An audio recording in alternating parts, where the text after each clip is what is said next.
साथियों नमस्कार। मैं आर के अमोल 24 चैनल पर आपका स्वागत है। आज आपसे इलेक्शन के संबंध में चर्चा करेंगे।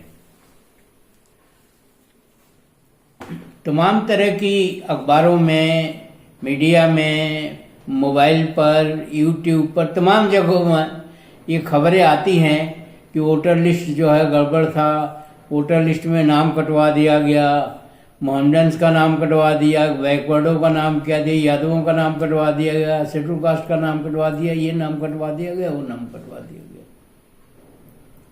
और ये सब इलेक्शन ऑफिस के मिली भगत की वजह से हुआ, या वो राजनीतिक दल का जो सत्ताधारी दल है उसके इशारे पर ये सब काम हुआ, जिसकी वजह से एक मास का वोट नहीं पड़ पाया।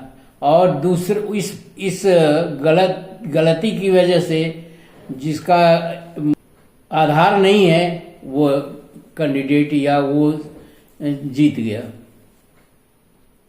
और इस पर काफ़ी हंगामा हरियाणा में, दिल्ली में, और भी जगहों में हुआ है, और भी छत्तीसगढ़ में, पूरे देश में इस चीज़ की चर्चा है। और इलेक्शन ऑफिस को उसमें लपेटा जाता है, या इलेक्शन ऑफिस जो है उसके लिए दोषी भी माना जाता है, और काफ़ी हद तक है भी। अब इसकी कोई रेमेडी या इसका कोई उपाय नहीं निकाला जाता, या उपाय नहीं सुझाया जाता कि ऐसा न हो, क्यों ये इस तरह की स्थिति आती है। मैं स्वयं वोट डालने गया था, तो मैं गया तो वहाँ किसी पार्टी के लोग बैठे हुए थे, उन्होंने कहा आपका नाम ही नहीं है। मैंने भी देखा सरसरी निगाह से जल्दीबाजी में, तो पता चला नाम नहीं है। मैं फिर घर लौट के आया और मैंने लड़के से पूछा, भाई वो पर्ची उर्ची मिली है? नहीं मिली है। तो बोली मिली है, ले लीजिए, जाइए वोट डालिए। मेरा तो मामला ये था कि थोड़ी ही दूर पर था चुनाव स्थल, तो मैं फिर गया और फिर जो है जा करके वोट डाला। तो इस तरह से असुविधाएं या इस तरह की अनियमितताएं जिसका निराकरण किया जा सकता है या जिसका समाधान किया जा सकता है, तो वो बार बार क्यों होती हैं और क्यों ऐसी स्थिति आती है, और जनता क्यों सरकारों पर भी, इलेक्शन ऑफिस पर भी दोषारोपण करती है, या वाकई उनका वोट नहीं पड़ता है। क्योंकि कभी कभी ऐसा भी हो जाता है कि हरियाणा में कांग्रेस जीत रही है, पता चला बीजेपी जीत गई, तो इसमें गड़बड़ी है। दिल्ली में भी ऐसी ही स्थिति थी। ये जो उपचुनाव हुए हैं उत्तर प्रदेश में, इसमें भी ऐसी स्थिति थी। लेकिन कोई नहीं बताता कि इसका निराकरण क्या है, इसका उपाय क्या है।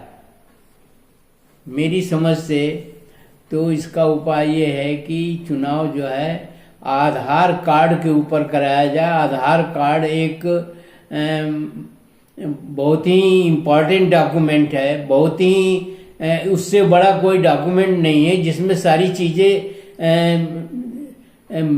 मेंशन है या सारी चीज़ें उसमें उल्लेखित हैं। तो फिर आधार कार्ड से इलेक्शन कराने में क्या दिक्कतें हैं।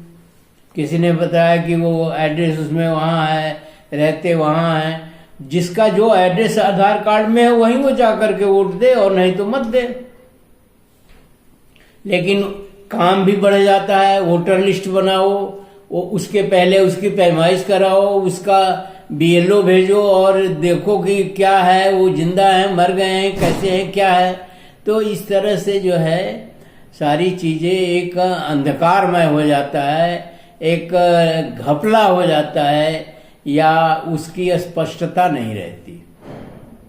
अब ये सवाल आएगा कि मृत्यु हो गई, तो मृत्यु वाले का आधार कार्ड लेके कौन जाएगा? उस पर फोटो भी है, उस पर एड्रेस भी है, उस पर डेट ऑफ बर्थ भी है, उस पर सारी चीज़ें हैं। तो घपला नहीं हो सकता किसी तरह से, क्योंकि फोटो से भी मिलाया जा सकता है। तो वोटर लिस्ट बना करके डुप्लीकेसी करने की, दोबारा काम करने की, बीएलओ भेजने की, और ये भेजने की और वो भेजने की क्या जरूरत है? कोई वोटर लिस्ट न बनाया जाए। एरिया निर्वाचन क्षेत्र की एरिया मालूम है, निर्वाचन अधिकारियों को मालूम है वो उस क्षेत्र में आता है नहीं आता है, उसके मोहल्लों की लिस्ट उनको दे दी जाए। अगर वो मोहल्ले आते हैं, वेरिफिकेशन के एक रूल्स रेगुलेशन बना लिए जाए। इस देश को हो क्या गया है?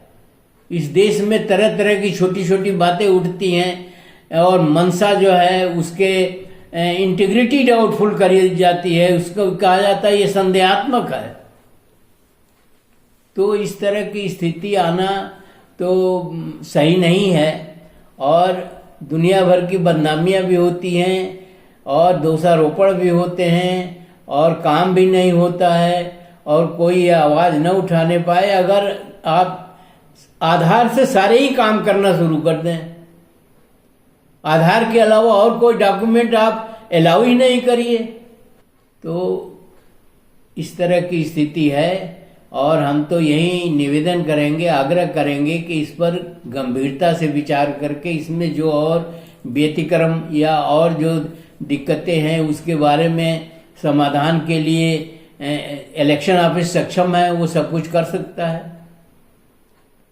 पर वोटर लिस्ट बनाने की फिर बीएलओ भेज करके डुप्लीकेट कार्रवाइयां करने की कोई आवश्यकता नहीं है। और इलेक्शन तो हर हाल में फेयर होना चाहिए। इलेक्शन आयुक्त की तो छीछा लेदर हो जाती है और वो छीछा लेदर खुद करवाते हैं। एक आपको मालूम होगा, पहले भी इलेक्शन कमिश्नर रहे हैं सेशन जी, उनके समय में ऐसी कोई बात ही नहीं उठती थी। उस समय तो ये पार्टी वाले थर-थर कांपते थे। अब तो इलेक्शन कमीशन एक खिलौना हो गया है, एक खिलवाड़ हो गया है, जो चाहता है वही इलेक्शन। तो कुछ असलियत है क्या? कोई उसमें वास्तविकता है क्या? सही है क्या? तो ऐसा क्यों है? इलेक्शन कमिश्नर के वजह से अगर देश में निष्पक्ष चुनाव नहीं होता है और निष्पक्ष सरकारें नहीं बनता है तो इस लोकतंत्र का कोई मतलब ही नहीं है। और एक न एक दिन ये बात उठेगी और सभी जो है कटघरे में खड़े होंगे और बातें आएंगी। अब बातें यहीं तलक नहीं है कि देश के अंदर की सरकार ही सब कुछ है, ये बातें जो है विदेशों तक जाएगी, अमेरिका तक जाएगी। अमेरिका लोकतंत्र के लिए प्रतिबद्ध है और देश की छीछा लेदर होगी। ये सरकारें स्पष्ट समझ लें कि देश की छीछा लेदर होगी। अगर ये लोकतंत्र नहीं रहेगा तो देश कहीं का नहीं रहेगा और देश में अराजकता की स्थिति फैल जाएगी। वैसे ही हिंदू खतरे में है, मुसलमान भी खतरे में है, पूरा देश खतरे में है। हिंदू न हो गया उसके ऊपर खतरा मंडरा रहा है, ड्रोन चल रहे हैं। हिंदू सबसे बड़ी चीज है। हिंदू आदमी नहीं होता है, मुसलमान आदमी नहीं होता है। हिंदू कोई अजीब चीज होती है जो हिंदू खतरे में है, हिंदू खतरे में है, धर्म खतरे में है। धर्म कभी खतरे में नहीं आता। ये आपकी मानसिकता है और आप जो है धूर्त टाइप लोग हैं जो ये कह करके जो है अपनी सत्ता भोगने की लालसा पूरी करते हैं और सत्ता सुख आपको चाहिए और कुछ नहीं चाहिए और मक्कारी चाहिए। किसी तरह का कोई सुधार की बात नहीं की जाती है। बस हिंदू खतरे में है, हिंदू धर्म खतरे में है, मंदिर खतरे में है, मस्जिद खतरे में है।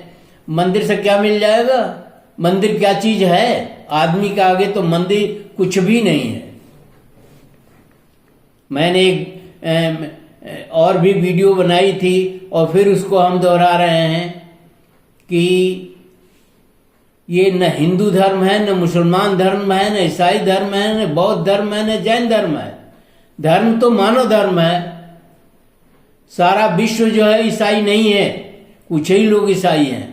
तो सारे विश्व में जो धर्म चलेगा वही तो धर्म हुआ, न कि कुछ लोगों का धर्म ही तो सांप्रदायिक धर्म है।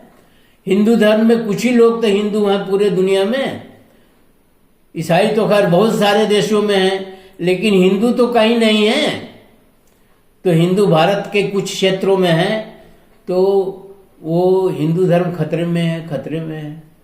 हिंदू तो कोई धर्म ही नहीं है, ये तो ब्राह्मण धर्म है। और सारी दुनिया हिंदू नहीं है, तो ये भी सांप्रदायिक धर्म है। उसी तरह से मुस्लिम सांप्रदायिक धर्म है, बौद्ध सांप्रदायिक धर्म है, जैन धर्म सांप्रदायिक है। ये तो आपस में लड़ने के लिए धर्म बनाए गए हैं कि लड़ने के लिए कुछ नहीं मिलेगा तो धर्म तो है ही है। हिंदू मुसलमान के साथ लड़ेगा और हिंदू जो है ईसाई के साथ लड़ेगा, तो ये लड़ने के लिए धर्म बनाया गया है। ये धर्म जो सांप्रदायिक धर्म है, ये संप्रदायों के आपस में लड़ने के लिए बनाया गया है, न कि कोई ये धर्म है। धर्म में कैसी लड़ाई होती है? मानव धर्म है, सभी मानव है, तो कैसे होगा?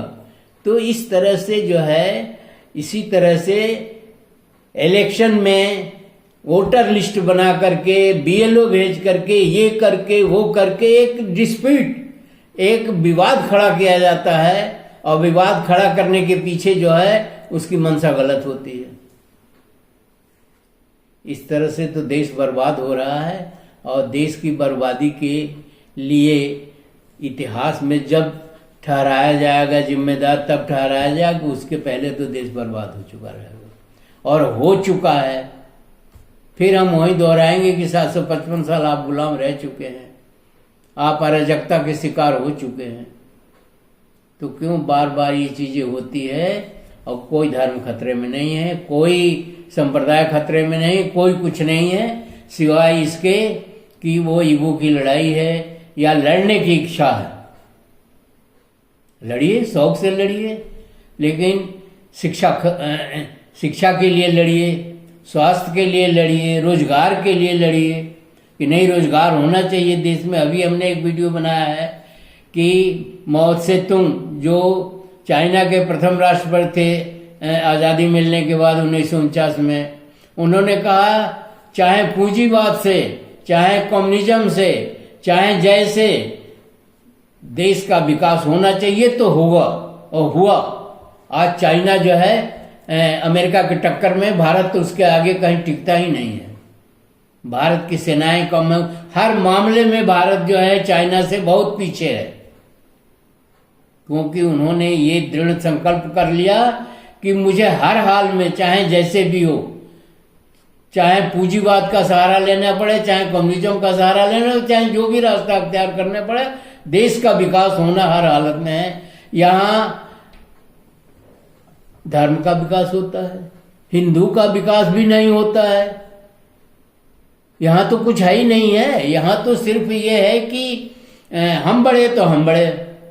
तो ये तो बेवकूफ़ी वाली बात है, ये तो बिल्कुल ही निराधार बात है और इसका कोई सेंस नहीं है। देश के विकास सब लोग मिलकर के करें, रोजगार के अवसर पैदा करें, शिक्षा को बढ़ावा दें, स्वास्थ्य को बढ़ावा दें और देश का विकास हो। आशा है आप वीडियो को बहुत गहराई से पढ़ेंगे। सरकारों को भी ये जनता ही बाध्य करेगी, इसमें सबसे ज्यादा नुकसान जनता का है। ये सत्ताधारी जो है एमएलए एमपी, ये तो माल काट रहे हैं, इनकी तो कोई बात ही नहीं है, ये तो खुले साड़ हैं।